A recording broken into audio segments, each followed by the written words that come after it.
Hello everyone, welcome to my channel.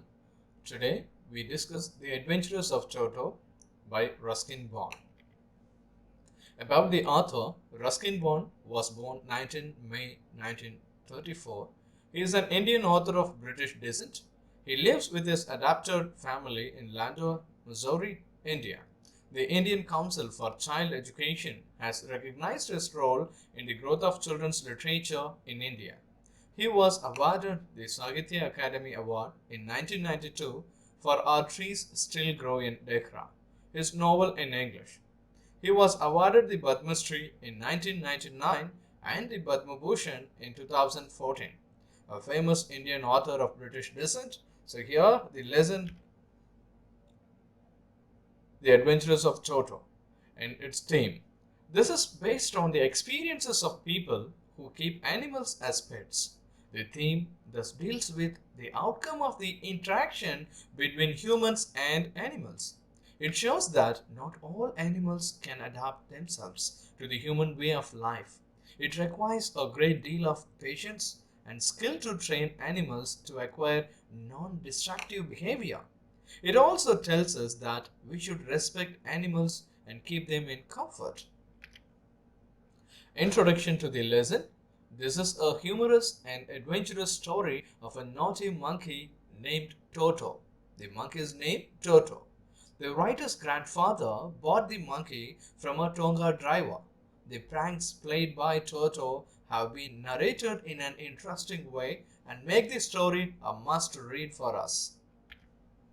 Summary. The narrator's grandfather was very fond of animals. He had a nice collection of animals such as a tortoise and a tame squirrel, a pair of rabbits and a goat. But he didn't have a monkey. So one day he bought a baby monkey from a Tonga driver and named it Toto. Toto's arrival not only gladdened him but also enriched his private zoo. Toto was an attractive monkey with sparkling eyes and pearl white teeth. He would take special delight in scaring elderly Anglo-Indian ladies. His tail added to his good look and also served as a third hand. Since grandmother didn't have any interest in animals, she never welcomed grandfather with a new bird or animal in the house. So it was decided that Toto's presence should be kept a secret until grandmother was in good mood. Toto was temporarily kept in a little closet opening into the narrator's bedroom wall, where he was tied securely to a peg fastened into the wall.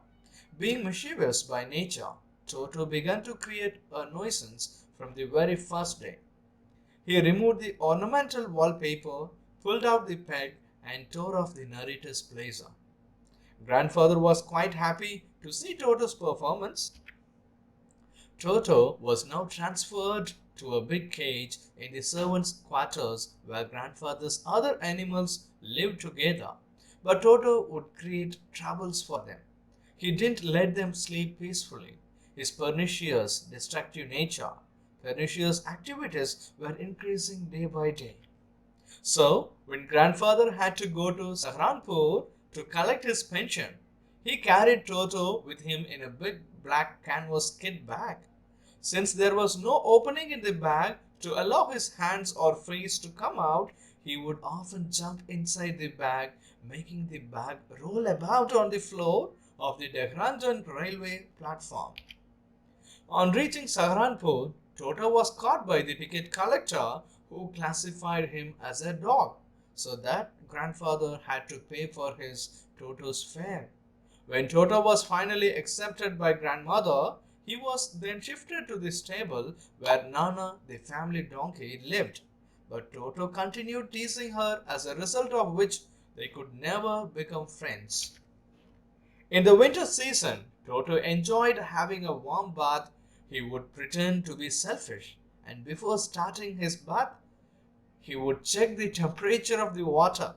He would copy the writer and stepped into the tub 1 foot at a time. Finally, he would sit in the water with his face out of it.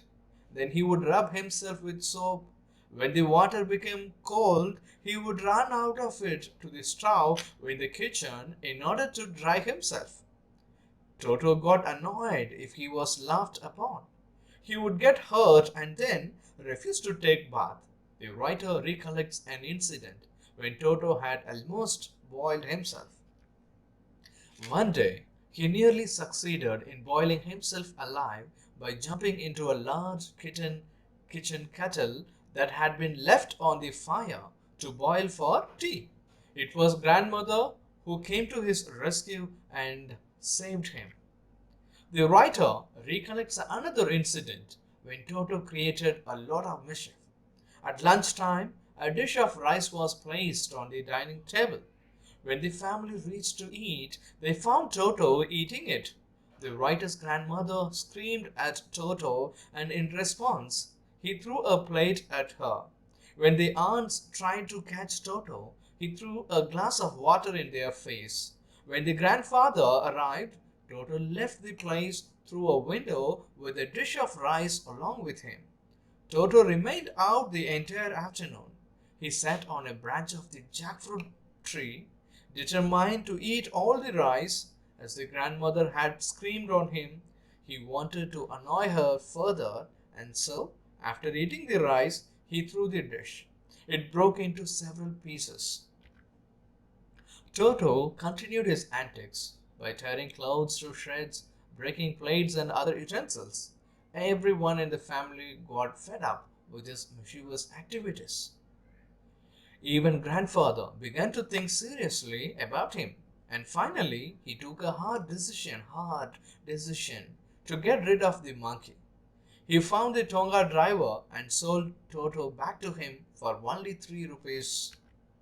Message: through this lesson, the writer intends to convey the message that the baby animals look cute and we are tempted to keep them as pets. However, we shouldn't get carried away by their prettiness because each animal has its own characteristics. Some animals, like monkeys, are very mischievous. They can cause a lot of damage if one is not careful with them.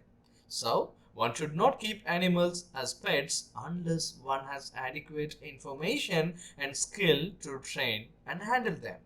However, animals thrive better in their natural habitat.